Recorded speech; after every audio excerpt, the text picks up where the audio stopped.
یہ انٹرویو صرف تعلیمی اور معلوماتی مقصد کے لیے پیش کیا گیا ہے۔ میڈیا اسٹار ورلڈ کسی بھی ہنسا، نفرت یا تعصب کی حمایت نہیں کرتا۔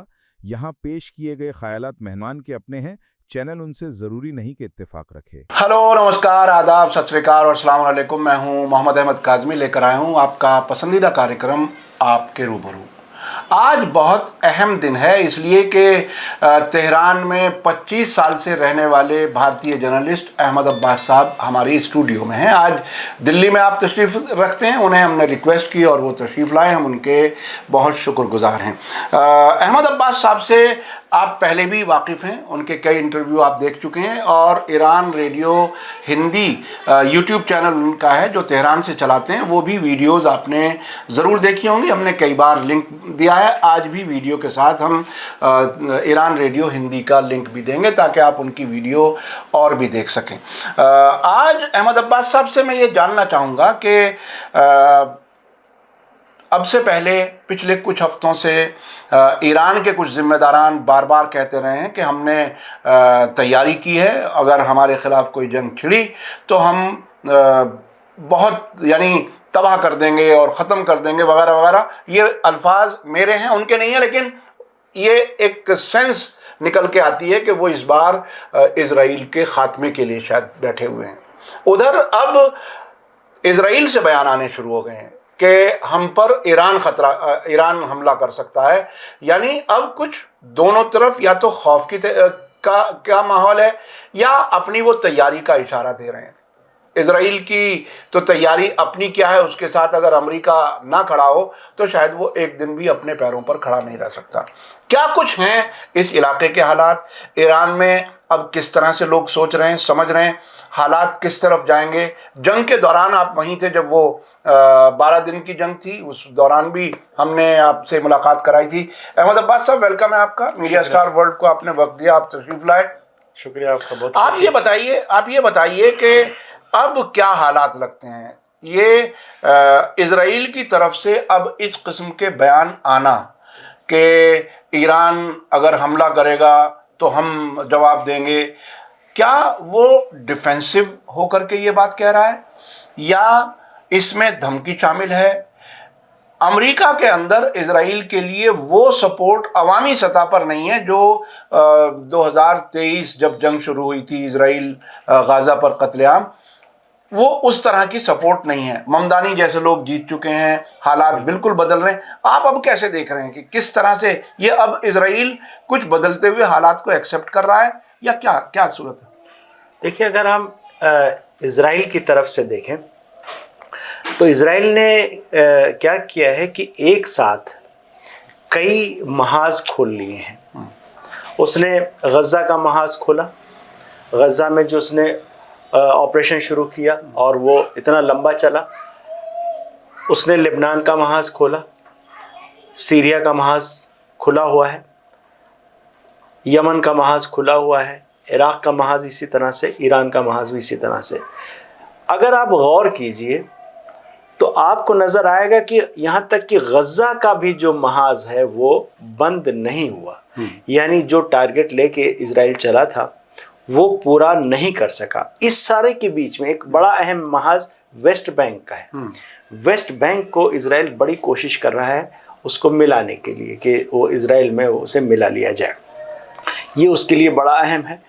تو ایک محاذ یہ بھی ہے۔ یہ سارے کے سارے محاذ کھلے ہوئے ہیں، ان میں کچھ میں اس کو کامیابی ملی ہے ایک حد تک، لیکن کوئی مشن کمپلیٹ نہیں ہوا ہے اسرائیل کے انداز، اس کے نظریے سے بھی دیکھا جائے تب ہی، نہ غزہ میں، نہ لبنان میں، نہ ہی ویسٹ بینک میں، باقی کی تو بات چھوڑ دیجئے۔ ایسی صورتحال میں کہ جب آپ نے جنگ شروع کر دی اور محاذ کھول دیا، اس سے آپ نے کمپلیٹ نہیں کیا ہے، تو یہ آپ کے لیے بہت ہی تشویش والی صورتحال ہوتی، بڑی فکر مندی کی صورتحال ہوتی ہے۔ اس لیے دوسری ایک بڑی اہم بات آپ نے بتائی اور آپ نے ذکر، ناظرین بھی جانتے ہیں کہ امریکہ کا سپورٹ اسرائیل کے لیے بڑا کروشل ہے، اور امریکہ میں اسرائیلی لابی بھی ڈری ہوئی ہے اور اسرائیل خود ڈرا ہوا ہے کہ جو سپورٹ اسرائیل کے لیے وہاں پر ختم ہو رہا ہے، اور صرف سپورٹ نہیں ختم ہو رہا ہے امریکہ کے اندر، بلکہ اسرائیل کے خلاف وہاں لوگوں کے جذبات بھڑک رہے ہیں۔ آپ دیکھیے کہ ٹرمپ کے بیٹے سے جو یونیورسٹی میں جس طرح سے سوال کیا گیا کہ آپ کے فادر نے اتنا بڑا اماؤنٹ وہاں لے جا کے خرچ کر دیا، یا مارک روبیو سے جس طرح کا سوال کیا گیا کہ جو جنگ امریکہ وہاں کر رہا ہے وہ امریکہ کے انٹرسٹ کے لیے ہے یا اسرائیل کے انٹرسٹ کے لیے ہے، اور اس کا جواب وہ دے نہیں پا رہے تھے۔ ان کا یہ کہنا تھا کہ ہم امریکہ کے انٹرسٹ کو سامنے رکھ کے ہی کام کرتے ہیں، بہت سے کام ایسے کر لیتے ہیں جو اسرائیل کو پسند بھی نہیں، پھر بھی ہم کر لیتے ہیں، لیکن اس سے کوئی کنونس ہوا نہیں اس جواب سے۔ تو پورا کا پورا یہ جو پروجیکٹ ہے کہ اسرائیل کی ہر حال میں مدد کی جائے اور ہر طرح سے مدد کی جائے، امریکہ کے اندر بھی اس کا جاری رہ پانا کافی مشکل ہو رہا ہے۔ یعنی جو لوگ اس کو آگے لے جانا چاہ رہے ہیں، آپ دیکھ لیجئے جو امریکن سینیٹرز کے کچھ بیان آپ کو نظر آئیں گے کہ وہ پھر اس کا بائبل کا حوالہ دے رہے ہیں کہ ہمیں مذہبی جو ہمارا کمٹمنٹ ہے اس کی بنیاد پر بھی ہمیں اسرائیل کی مدد کرنی چاہیے۔ وہ ٹکر کارلسن کے ساتھ ایک ان کی اس پہ جس پہ انہوں نے جواب بھی دیا، کارلسن نے بڑا اچھا اس پہ ڈیبیٹ کی اور وہ پوڈ کاسٹ بڑا مشہور بھی ہوا۔ تو آپ یعنی کہنے کا مقصد یہ کہ یہ پورا کا پورا جو نیریٹو بھی اور اس کے ساتھ جو پروجیکٹ اس کے ساتھ چل رہا تھا، سب کے سب پہ سوالیہ نشان امریکہ کے اندر لگ گئے۔ تو میں نے کہا کہ ادھر انہوں نے 7-8 محاذ کھول لیے جو انکمپلیٹ ہیں۔ سب سے کمزور نظر آنے والا محاذ غزہ کا وہ بھی انکمپلیٹ ہے، اسرائیل کے مرضی کے حساب سے وہ ابھی سیٹل نہیں ہو پایا ہے۔ تو یہ صورتحال ہے۔ دوسری طرف صورتحال یہ ہے کہ جہاں سے اس کو سپورٹ مل رہی تھی وہ سپورٹ کمزور ہو رہی ہے، اور صرف نہیں کہ ایک جگہ پہ جا کے رک گئی، کمزور ہوتی چلی جا رہی ہے۔ لوگ اسرائیل سے یعنی اسرائیل کے سپورٹ پر بار بار سوال اٹھا رہے ہیں، بھئی کیوں اتنا بڑا بجٹ اسرائیل کے لیے کیوں اس طرح سے خرچ کیا جا رہا ہے، یا امریکہ اپنی ڈپلومیٹک پاور پوری اتنی لگا رہا ہے اسرائیل کے لیے کیوں؟ تو ایسی صورتحال میں یہ فکر نیتنیاہو کو بھی ہے اور اسرائیل کے دوسرے جو لیڈرز ہیں ان کو بھی یہ ہے کہ اس صورتحال میں ہمارے لیے کافی مشکل ہوگا اپنے اس کو آگے لے جانا۔ اب یہ لوگ ٹرمپ کا جو دور ہے، یہ کچھ سال جو بچے ہوئے، ان کو لگ رہا ہے کہ اس میں ہمیں کچھ نہ کچھ حاصل کر لینا چاہیے، اور اس کے لیے ہاتھ پیر مار رہے ہیں۔ یہ ہاتھ پیر مار رہے ہیں امریکہ میں کسی طرح سے وہ وقت گزر جائے، اور بیچ بیچ میں وہ اب فالس فلیگ ٹیرر حملوں کا بھی سلسلہ شروع ہو گیا۔ سڈنی میں ہوا، لیکن سڈنی میں وہ احمد الحمد نے آ کر کے سب کچھ ان کا پروجیکٹ وہ فیل کر دیا۔ تو اب اس حالت میں جب کہ کوئی بھی پروجیکٹ ان کا کمپلیٹ نہیں ہوا، جیسا کہ آپ نے بتایا، سیریا میں ایک تبدیلی آئی لیکن وہاں بھی کچھ حالات نارمل نظر نہیں آ رہے، کوئی پرامن نہیں ہے، جس کو انہوں نے حکومت میں بٹھایا وہ پوری طرح سے کنٹرول میں نہیں ہے۔ ایسی حالت میں ایران خود اس جنگ کے بعد، 12 دن کی جنگ کے بعد، اپنے ایران نے کیا حاصل کیا؟ چونکہ ایران نے شروع نہیں کی تھی جنگ، لیکن پھر بھی جنگ کے بعد اسیسمنٹ جو ایران میں ہو رہا ہو کہ ہمیں اس جنگ میں کیا کھویا، کیا پایا، ایران کہاں کھڑا ہے اس وقت تیاری کے لحاظ سے، اور اپنے اس پروجیکٹ کے تحت جس میں وہ اسرائیل کو ختم کرنے کی بات کرتا رہا ہے، اسے آپ کیسے دیکھیں؟ دیکھیں، اگر 12 دن کی جنگ کی ہم بات کریں تو اس میں ایران کی ایک کمزوری جو نظر آئی وہ یہ تھی کہ اسرائیل ایران کے اندر حملے کر پا رہا تھا۔ ایران کے مثلا دارالحکومت تہران پہ اس نے اٹیک کیے، الگ الگ جگہوں پر اٹیک کیے۔ تو جنگ کے دوران بھی اور بعد بھی اس پر بہت گفتگو ہوئی کہ بھئی یہ جو ہمارا ایئر ڈیفنس ہے، اس میں جو چیز کم رہ جا رہی ہے وہ ہے ایئر فورس اور فائٹر جیٹس، وہ کمی پوری ہونی چاہیے، تو ایئر ڈیفنس ہمارا مضبوط ہوگا اور ہم ایک صحیح پوزیشن میں اپنے آپ کو ایک ڈیٹرنس بنا پائیں گے۔ اس کے لیے کوشش کی گئی، اور کوشش بڑی تندہی سے کی گئی، اور اس کا نتیجہ بھی حاصل ہوا ہے۔ اس کی ڈیٹیل نہیں آ رہی ہیں، ڈیٹیل بتائی نہیں جا رہی جان بوجھ کر کہ ہم نے فائٹر جیٹس لیے ہیں، کتنے لیے ہیں یہ نہیں بتائے جا رہے ہیں، کہاں سے لیے ہیں نہیں بتائے جا رہے ہیں۔ لیکن جو میڈیا میں جو خبریں اس کے حساب سے یہ ہے کہ ایران کو رشیا سے MiG-29 تو ضرور ملے ہیں، Su-35 کی خبریں ہیں کہ وہ ایران کو حاصل ہوئے ہیں، ایران کو چائنا سے بھی فائٹر جیٹس ملنے کی خبریں ہیں، یہ خبریں ہیں۔ ادھیکاریوں کی طرف سے بھی اس کی کوئی تصدیق نہیں ہو رہی، لیکن ہم اس پہ بھروسہ کیسے کر سکتے ہیں؟